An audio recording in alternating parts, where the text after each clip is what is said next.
you start off by telling us a little bit about your experience yesterday and kind of walk us through the timeline of it? We're just down there with my family, and I was down there with my husband and our 5-year-old and our 1-year-old, and we just wanted to go down and have a good time at the river. And we were hanging out. My husband was in the middle of the river, and he noticed, he's like, I kind of think there's some barbecue or smoke or fire nearby, because he smelled it.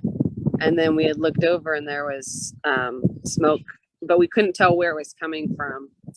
We weren't exactly sure. And then it started getting more and more, and we could tell that it had to have been on Electra Road with how close it was. Oh, wow. So you were at the river, probably really close by there, right? Yeah, we were down. It's an area they call Vox Beach. Yeah. We were down on the river by the beach area, and we could see it there. Oh my goodness. That probably was a very scary experience. We were a little scared. I was, everybody around us was kind of freaking out. There wasn't very many locals there yesterday. Right. There was, but nobody really knows the area. So a lot of people were freaking out, running to their cars, running things up to their vehicles, trying to get out. And we noticed that they had been sending people to the opposite end, which the opposite end is a dead end. It's where the powerhouse is. There's no way out. Whoa. And so people were asking like, oh, where do we go? And I'm like, oh, the only way you can get out is the only way you came in.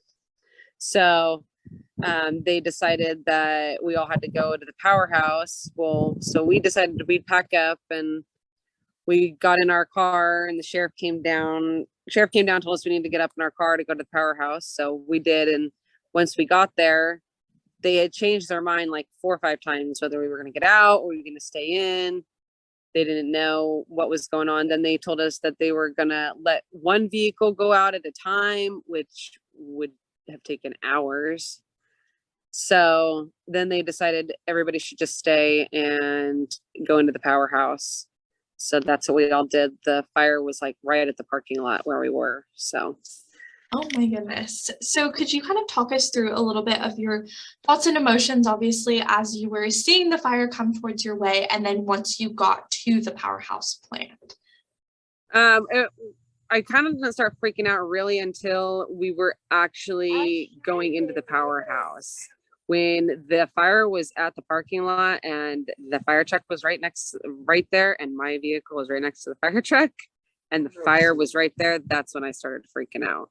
That's when I said, well, okay, well, now we need to go inside, take the babies inside, and we need to get in there. And so then I went in and I waited, and I was waiting for my husband. He decided to go back out to get a few more things. And he ended up actually moving our vehicle down to the powerhouse with a couple other guys. There was a few people that moved their vehicles down there as well.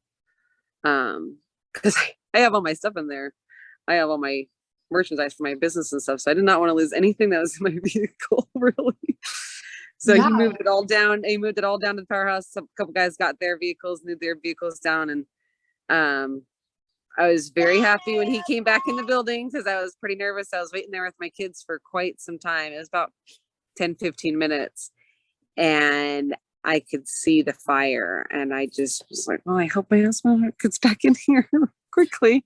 Yeah, no, absolutely. And I'm sure, like you said, with all of your merchandise in the vehicle, that's probably a little bit of a panicking experience. Yeah, and my kids' car seats are in there and everything, and so I'm like, I don't want to lose my vehicle. But he went in there, he rescued it for me.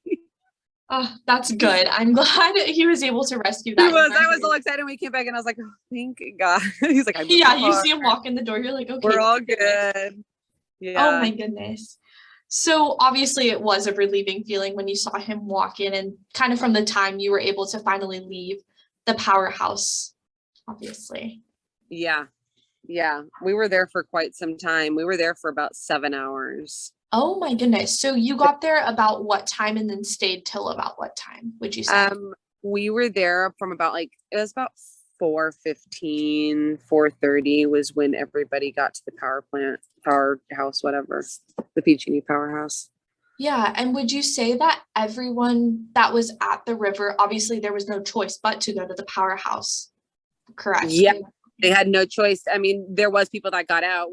Actually, we know the guy that he was the last vehicle that got out from the river before they stopped vehicles from leaving any further. So yeah, they made everybody go down to the end of the powerhouse and just wait there. I mean, we had no choice. So yeah. And so I don't know if this is you. We had talked to a few different people about their experience at the powerhouse. So we had kind of heard that there was no food or anything in the powerhouse. They weren't prepared. So can you there talk was us? no food. They had they gave us warm waters that they had like leftover that were in the powerhouse, and then they came by with a couple Gatorades later on, but they had no food. There was a very nice Hispanic family that came over. They were cooking food for a bunch of people. They offered us to go up there and have some food, but by that time when they had started making their food and stuff, it was time. They were telling us we can get going. So but they didn't bring us, they didn't bring us any food. They didn't bring us any water, nothing. And we did get masks only because the people that were there had them and they had extras. So they did give us some masks. I had at least one for my daughter, my 5-year-old. So Yeah. And then this is kind of the last question I had. What would you say the kind of atmosphere and overall like vibe of emotions was inside the powerhouse when you guys were all stuck in there? everybody just kept to themselves. Yeah. Everybody really, I mean, people mingled and talked a little bit, but everybody really just kept to their own families and just waited it out. There was a few people who were, I think, a little scared that we wouldn't leave. But it was just fine. I mean, the kids were all having a hard time. All the littler kids were having a hard time being there for that long, just sitting trapped in a room. So yeah, absolutely. Well, that is what I have on my end. I'm not sure if there's anything I didn't touch on that you'd like to add.